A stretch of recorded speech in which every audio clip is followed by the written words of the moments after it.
Bonsoir chers téléspectateurs, très heureuse de vous retrouver sur la télévision Sanganiro. Bienvenue à ce journal dont voici les principaux titres. La Confédération des syndicats du Burundi, Kosibu, souhaite que l'espace de travail des tricycles, motos et vélos soit étendu au centre-ville en ces moments durs pour les déplacements lors de la célébration de la journée du travail et des travailleurs ce mercredi 1er mai.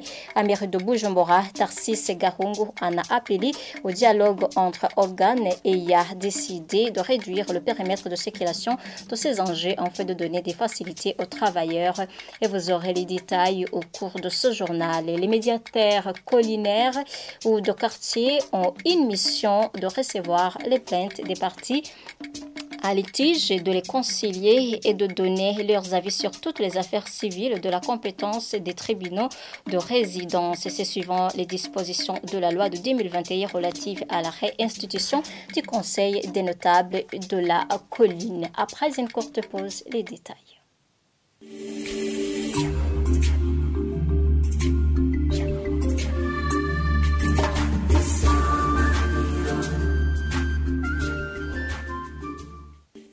Encore une fois, bienvenue à ce journal. Comparution ce jeudi du journaliste Kenny Claude Douimana devant le tribunal de grande instance de Mukaza, détenu à la prison centrale de Mpimba depuis octobre l'année passée. Il est accusé d'outrage envers le dépositaire de l'autorité publique et l'atteinte à la sécurité intérieure de l'État. Après audition, le tribunal a remis l'audience du au 16 juillet 2024 et pour cause son co-accusé dans cette affaire, Medar Mohiza, qui a été libéré provisoirement, ne s'est pas présenté pour l'audience de ce jeudi, tandis que Sandra Mohoza, journaliste de la Nova Burundi, est détenue à la prison centrale de Mpimba depuis jeudi 18 avril 2024. Les informations fournies par ses avocats indiquent que Mohoza est poursuivi pour 2 infractions.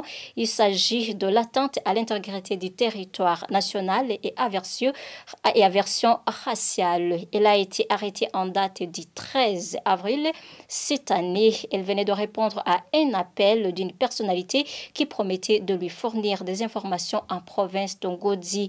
Les 5 organisations des professionnels des médias réunis au sein de la Maison de la presse du Burundi ainsi que Reporters sans frontières plaident pour sa libération et la poursuite des enquêtes soit effectuée dans le strict respect de la loi. La Confédération des syndicats du Burundi, Kosibu, souhaite que l'espace de travail des syndicats de travail des tricycles, motos et vélos soit étendu au centre-ville en ces moments durs pour les déplacements lors de la célébration de la journée du travail et des travailleurs ce mercredi 1er mai en mairie de Bujumbura. Tarcisse Gahungu en a appelé au dialogue entre organes ayant décidé de réduire le périmètre de circulation de ces enjeux en fait de donner des facilités aux travailleurs. Le vice-président de la République a ajouté à seul soulevé par l'association des employeurs du Burundi trouveront solution pour la négociation.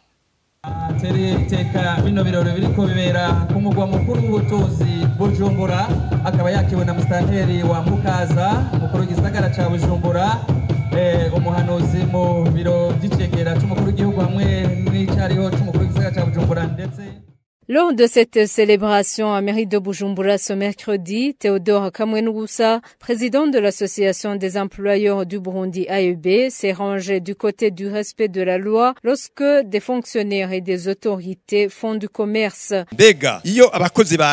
Quand les fonctionnaires ou des autorités violent la loi en faisant leur commerce, qui va faire respecter la loi?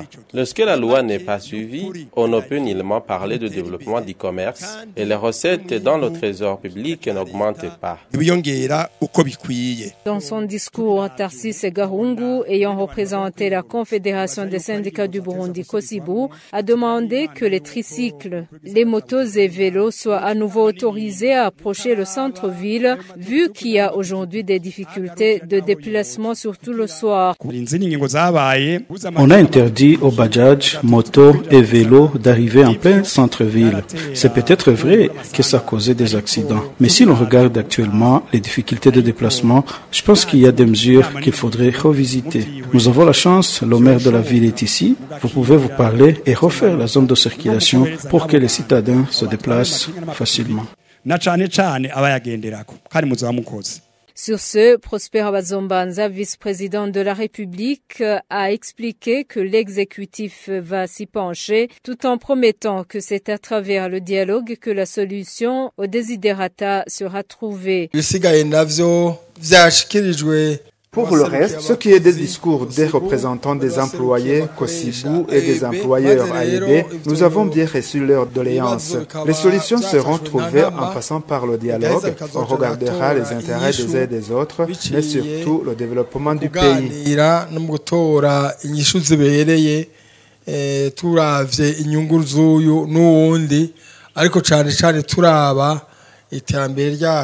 Cela est ainsi au moment où des files d'attente sont interminables au parking de bus au centre-ville, surtout le soir et dans les quartiers suite au manque de carburant. Les médiateurs collinaires de quartier ont une mission de recevoir les plaintes des parties en litige, de les concilier et de donner leurs avis sur toutes les affaires civiles de la compétence des tribunaux de résidence. C'est suivant les dispositions de la loi de 2021 relative à la réinstitution du Conseil des notables de la colline. Ces médiateurs ont une durée indéterminée, mais un médiateur peut prendre sa qualité pour certains cas et notamment en cas d'une cause pouvant entacher le nerf de cette institution élue par l'Assemblée collinaire. Le nombre des médiateurs collinaires est de 15. Marie-Claire Cadenet. La mission générale des médiateurs collinaires ou de quartier consiste essentiellement à la conciliation des parties en litige. Cela implique le rôle de recevoir les plaintes des parties en litige et donner leur avis sur toutes les affaires civiles de la compétence des tribunaux de résidence. Certes, les médiateurs collinaires procèdent à la conciliation des parties lorsque le litige n'est pas de l'ordre public et ne touche pas aux bonnes mœurs. En plus, les médiateurs collinaires ne peuvent en aucun cas se prononcer sur des peines. Cette loi relative au Conseil des notables de la colline dispose le mandat des médiateurs collinaires ou de quartier est gratuite, mais ils peuvent bénéficier d'un encouragement déterminé par voie réglementaire et d'ajouter que la procédure devant cette institution ne donne lieu à aucun frais. La procédure devant les médiateurs collinaires est publique et contradictoire. Le siège doit être composé d'un collège d'au moins 5 membres. Après la procédure, les médiateurs dressent un procès verbal contenant la décision ou l'avis motivé de l'instance. Une copie est délivrée aux parties en litige et ce procès verbal est co-signé par les parties et les notables qui ont participé à la conciliation. L'accord des parties est homologué par le tribunal de résidence à la diligence d'une des parties sous réserve des vices de consentement. L'accord obtenu devient exécutoire, mais en cas d'échec de conciliation, la partie qui s'estime lésée peut saisir le tribunal compétent en délai 15 jours dès la réception du procès verbal. Et le tribunal saisi se prononce sur les questions qui ont fait objet de débat dans la procédure de conciliation. Le tribunal vérifie si les parties ont préalablement saisi les médiateurs collinaires. Et puis, le tribunal n'est pas lié par l'avis de ces derniers, mais le rejet de l'avis des médiateurs est motivé. Certains médiateurs collinaires peuvent ne pas avoir assez de connaissances pour accomplir correctement à leur mission. C'est l'avis de l'avocat Emmanuel Boulakouvier qui estime que même l'opinion n'y a pas été suffisamment préparée. La manière dont il se comporte peut également être la raison de cette déconsidération qui s'observe des fois dans la société. Sinon, pour Maître Boulakouvier, la loi précise que leur rôle et leur mission doivent être respectés et comme tels. D'une certaine manière, ils sont appelés à concilier des aspects de droit. Alors, vous ne pouvez pas concilier des aspects de droit si vous ne maîtrisez pas effectivement la loi qui régit l'une ou l'autre affaire. Donc, d'une certaine manière, ils ont besoin d'un renforcement. Procéduralement même, ils ont besoin de savoir comment ça devrait fonctionner. Moi, je me dis que même disons, la hiérarchie ou bien les pouvoirs publics devraient penser à les confectionner un guide méthodologique et procédural qui pourrait les aider à harmoniser. Pourquoi je dis cela? Parce que la loi dit que les notables vont gérer les affaires conformément aux pratiques de l'endroit. Or, dans toute la République, les pratiques peuvent être différentes, mais du moment que vous quittez cette instance des médiateurs et que vous allez au niveau du tribunal, donc il y a harmonie, il y a uniformité parce que on applique le code de procédure civile, par exemple. Alors là, je me dis, du moment où le tribunal s'est harmonisé, on devrait penser aussi à harmoniser les procédures au niveau de ces médiateurs. Donc ça fait déjà 3 ans que l'institution est fonctionnelle.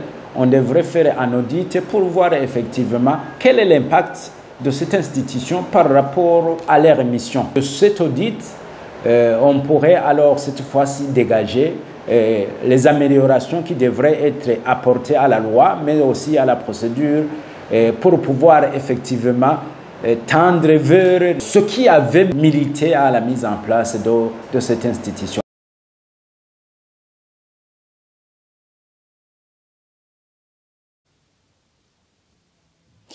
Pour Maître Boulakouvier, le renforcement des capacités des membres de cette institution s'avère nécessaire pour savoir comment cela devrait fonctionner. Il suggère également la confection d'un guide méthodologique qui pourrait les aider à harmoniser les procédures. Et certains médiateurs collinaires peuvent ne pas avoir assez de connaissances pour accomplir correctement leur mission. C'est l'avis de l'avocat Emmanuel Boulakouvier qui estime que même l'opinion n'y a pas été suffisamment préparée. La manière dont il se comporte peut également être la raison de cette déconsidération qui s'observe des fois dans la société. Sinon, pour Maître Boulakouvier, la loi précise que leur rôle et leur mission doivent être respectés comme tels. La première chose, c'est que ces médiateurs collinaires ont été mis en place par une loi. Alors, du moment que c'est une loi qui est en place et qui précise leur rôle et comment ils exécutent leur mission, donc il faut suivre scrupuleusement ce que prévoit la loi. Alors, pour ce qui concerne certaines déconsidérations, je me dis que éventuellement l'opinion n'a pas été suffisamment préparée. Je me dis aussi qu'il y a certains de ces médiateurs collinaires qui n'exécutent pas, probablement qui n'exécutent pas correctement leur mission, ce qui fait que la population a une certaine vision de la manière dont ils accomplissent leurs tâches, de la manière dont ils se comportent, ce qui peut conduire à certaines déconsidérations. Donc ça c'est possible. Mais sinon, c'est une institution qui a été mise en place et qui doit être respectée. Du moment où leur cahier de charge est bien déterminé, du moment où leur compétence est entièrement définie,